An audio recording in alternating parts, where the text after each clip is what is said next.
take a future focus here with the three of you and ask if you would think about what you would like to see in the future. You have a group of students who are finishing our master's program.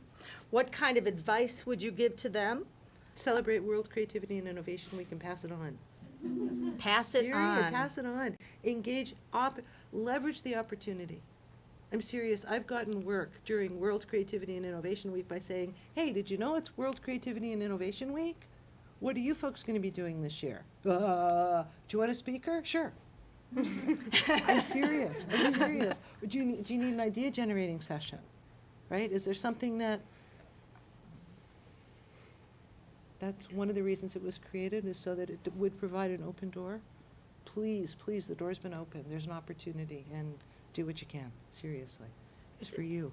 It's kind of like that thing, it's the get the conversation going. So if you think about when you're in grad school and you go, they just did interviews a little while ago of different companies. Doors open because you come and say, this is the purpose. You know, I want to learn. I'm involved in this creativity program. Can I speak with you about what you're doing in your company? This is another one of those doors where you say, you know, we're all celebrating worldwide creativity, and this is what I can do for you. Or, what would you like? From a curiosity approach rather than a... Very good. It's a Very style. good. It's a style. It is difference. a It's style between us. It's a PJ thing. You know? All right, excellent. Other things, Rhonda, let's go to you good next. What are some of the things you'd like to see in the future and or advice for our students? I think not advice, but just like a note to mention. And I take Torrance' word for it, and he said, of course, don't be afraid to fall in love with something and pursue it with intensity, with real intensity, because I believe the passion is what will get you wherever you want. I don't recall a dream I had in my childhood that I didn't get in my adulthood, and I know that some that I didn't get that I will get. I'm absolutely positive of that, because I am very intense with something that I really like, and I can block away those negative naysayers. I can easily block that and say, okay, I will take your advice or whatever you're afraid of, and I'll take it into consideration, but I will still go and do it. And it has put me into a lot of trouble. Even in graduate school, but it's all worked out great. I did. Because it worked out, I mean, because what it did is it really deepened your learning and pushed us to really think about how things might be done. Even before I even started, one of the first things I told Cindy, I want to finish in 1 year. And she goes, this is not possible. Nobody has done it before. 18 months would be your like normal thing, and pushing it. So I told her, okay, 18 months, okay, and I finished it in 1 year. So I took her advice. Took me 20. It took you there. So I took her advice, like I accepted what she was telling me, what she was worried about, and I put it into consideration. But I still wanted that in 1 year. So, so in order to do that, you have to know what you're passionate about. You have to know what really drives you. Go ahead. I have another one. Okay. I want you to invent something that makes my life easier. There you go. Me too. I really do. Realizing that I've been a creativity specialist forever, right? Like 20 years plus. And recognizing where it is that I am, and I'm the old school, right? I'm the one who talks about having 1 foot in one gondola and 1 foot in another gondola. And, you know, and one is like, and it's hurtful, you know, it's painful. But I would really like you, knowing what it is that you know now, which is a whole lot fresher than what it is that I've got. Do you know what I mean? I want you to invent something that makes my life as a creativity specialist a whole lot easier. And then I'll buy it from you. And so will many other people. Right? That's a good one. They're all shaking their heads out there, just in case the audience wanted to know. Yeah. Okay, I have an idea. Yeah. Yes. Yeah. Okay, thanks. Sebastian? Well, what I would like to see in the future is a lot more recognition, if you will, about creativity within the organization or the business domain, which sometimes is talked about, but I think That's all it is. So I would like to see that really embedded within organizational life and community life for that matter. And the way I suggest that people that are studying creativity get into this is by getting into doing projects not individually, but I would suggest they do it as teams, into real life projects, reaching to organizations. And now is an excellent time because everybody is concerned about what's going on in the organization. So it's very likely they would take that on. And go there, do a project, find out what the challenge is.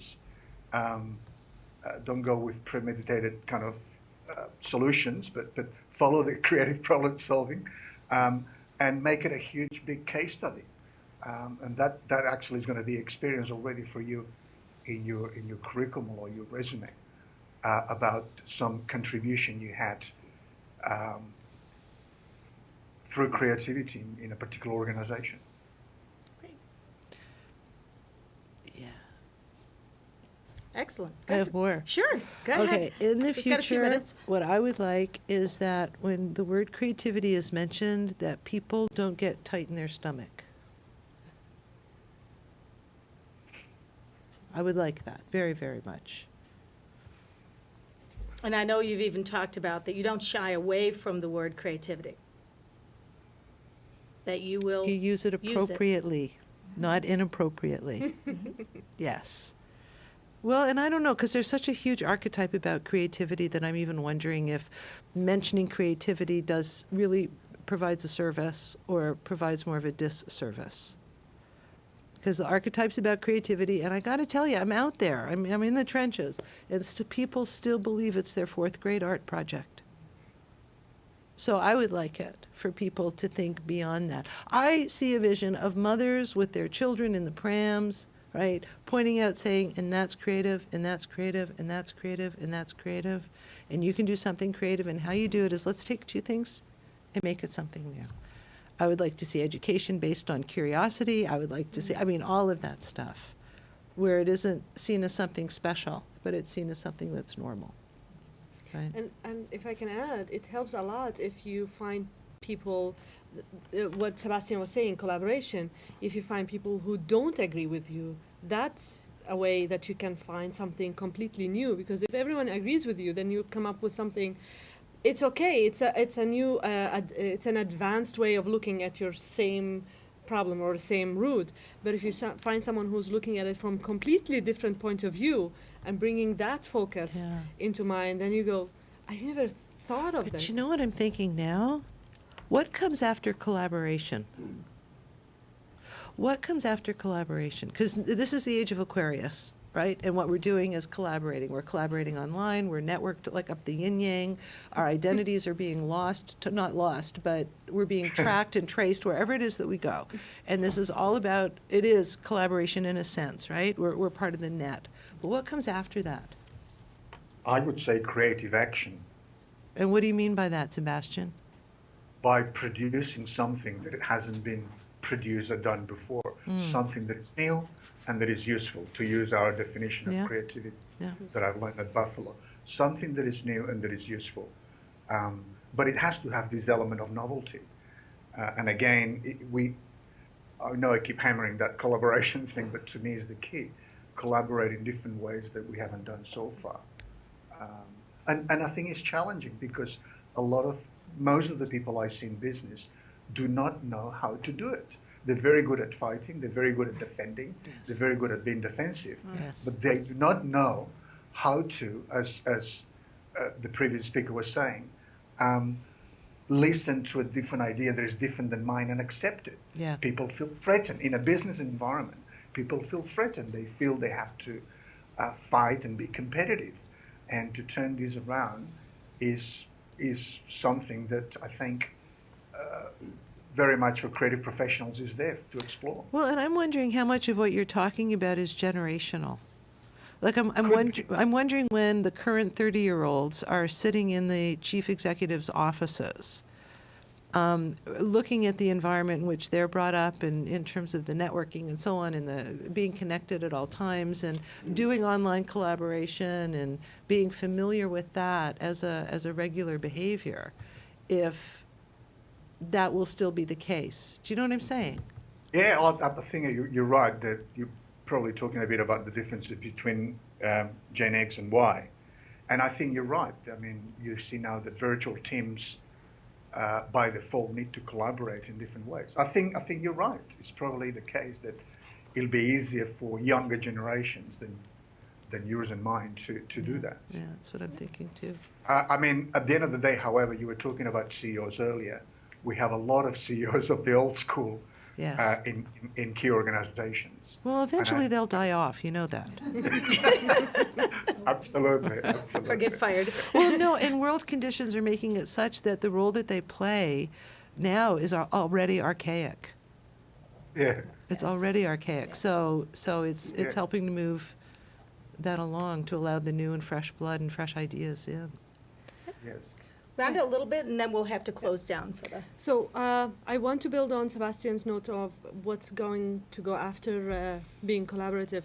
If you go back a little in history and you go into the Enlightenment years, you know, at the time knowledge was monopolized by the church. You know, only they know how to read, only they know how to give the knowledge, and then suddenly people opened up. They went to school. They learned more about it. They learned more about the different texts, you know, and it led us to the industrial age. And so right now we are in that same. If you think of it, universities are still for elite, you know, for those who can afford it. And then now we're opening up on the internet. Everything is open education. You can find absolutely anything you want to learn on the internet from all over, and that's going to a new age. And we don't have a name yet, but that's exactly where we are. If you think about it, we are revolutionizing like a new era. So keep that.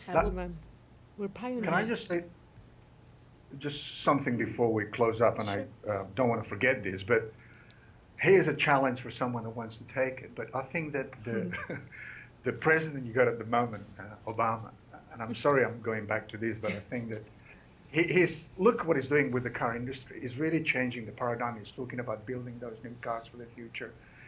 He's really turning things around. So get this guy involved. Get him involved in some projects of creativity. World Creativity and Innovation Week. Yes. Well, there you are. For example, you know, he would be a great ambassador, I think. And I know he's not going to take a phone call to do it, but come up with creative ways to get the President of the United States to espouse that concept of creativity, and how would that take place? I mean, there you are. There is a challenge for you to take it. That's a challenge. On that, we will close.